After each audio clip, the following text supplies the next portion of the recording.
মা, জি মামা। দেখ তো কার্ডটা কেমন হলো।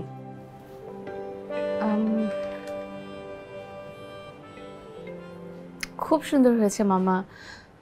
তুমি কি বিয়ের ডেট ফিক্স করে ফেলেছো? হ্যাঁ, করে ফেলবো না। তুই আর সাদাফ হচ্ছিস মহা অলস। তোদের জন্য বসে থাকলে এই বিয়ে আর হবে না। পছন্দ হয়েছে? খুব সুন্দর। সাদাফ ভাইয়াকে দেখিয়েছো? তোকে আগে দেখালাম, তুই পছন্দ করলে এখন সবাইকে দেখাবো। দেখিয়ে দাও, সাদাফ ভাইয়াকে দেখাও, মামিকে দেখাও। ঠিক আছে, দেখাচ্ছি, কিন্তু তোর পছন্দ হয়েছে এটাই ফাইনাল। ঠিক আছে?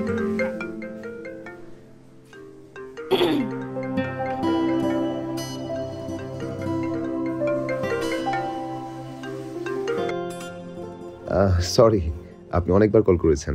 আমি ওয়াশরুমে ছিলাম, মাত্রই ফ্রেশ হলাম। আপনি যে হুট করে আমাদের বাড়িতে আজকে চলে আসলেন, আপনি আমাকে জানালেন না কেন? কৌতূহল থেকে, সাদাব ভাইকে দেখার কৌতূহল হচ্ছিল। আপনার এত কৌতূহল কেন? হ্যাঁ, কৌতূহলটা আমার একটু বেশি। আমার কাজিনকে কেমন লাগলো? শুধু আপনার ভাইকে দেখে না, আপনাদের দুজনকে দেখে মনে হলো বিয়ের সিদ্ধান্তে কোনো একটা সমস্যায় আপনারা ঘুরপাক খাচ্ছেন। আপনি রং। আমাদের বিয়ের ডেট ফিক্স হয়ে গেছে। ও আচ্ছা জি। আচ্ছা, তাহলে রাখি।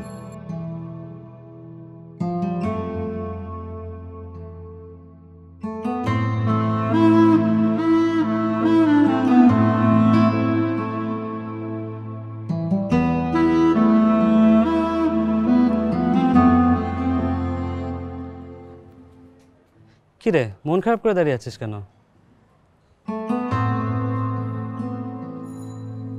ক্যামিলিয়ার বিয়েটা মনে হয় হয়ে যাচ্ছে। এতে মন খারাপ করে কি আছে? ও তো আর তোর প্রেমিকা না। শোনো না হাফিজ ভাই, এসব ইমোশন তুমি বুঝবা না। ইমোশন বুঝি না বলেই তো কোনো নারী আজ পর্যন্ত আমার জীবনে আসলো না। তোমার জীবনে কোনো নারীর দরকারও নেই। আচ্ছা থাক, এসব বাদ দে। ডিনার রেডি আছে, আয় চল খেয়ে নে। চল। বুকের উপরে তুমি খঞ্জর হাতে বসে আছো সীমারের মতো। ক্যামেলিয়া, তুমিও কি ব্যর্থ প্রেম? তুমিও কি প্রেমের সীমার? তোমার উদ্ধত খঞ্জ আমার চৌচির বক্ষে কোন অপরাধে? এ বুকে কিছুই নেই, কিছু নেই জীবনের ব্যর্থ প্রেম ছাড়া।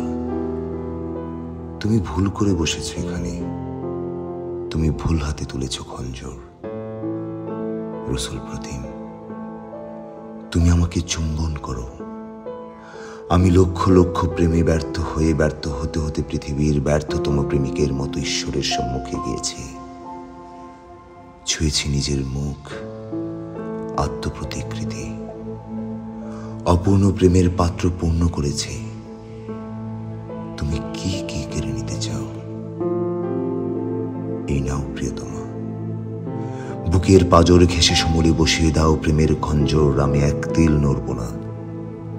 আমার সংরক্ত আত্মা রক্তের প্লাবনে ভেসে নারীর ক্লেদের মতো অন্ধকারে বেরিয়ে আসুক। আমি আলোর জোনাকি সেজে তোমার প্রেমের পাশে চিতা হয়ে রব। ক্যামেলিয়া, তুমিও কি ব্যর্থ প্রেম? তুমিও কি প্রেমের সীমার?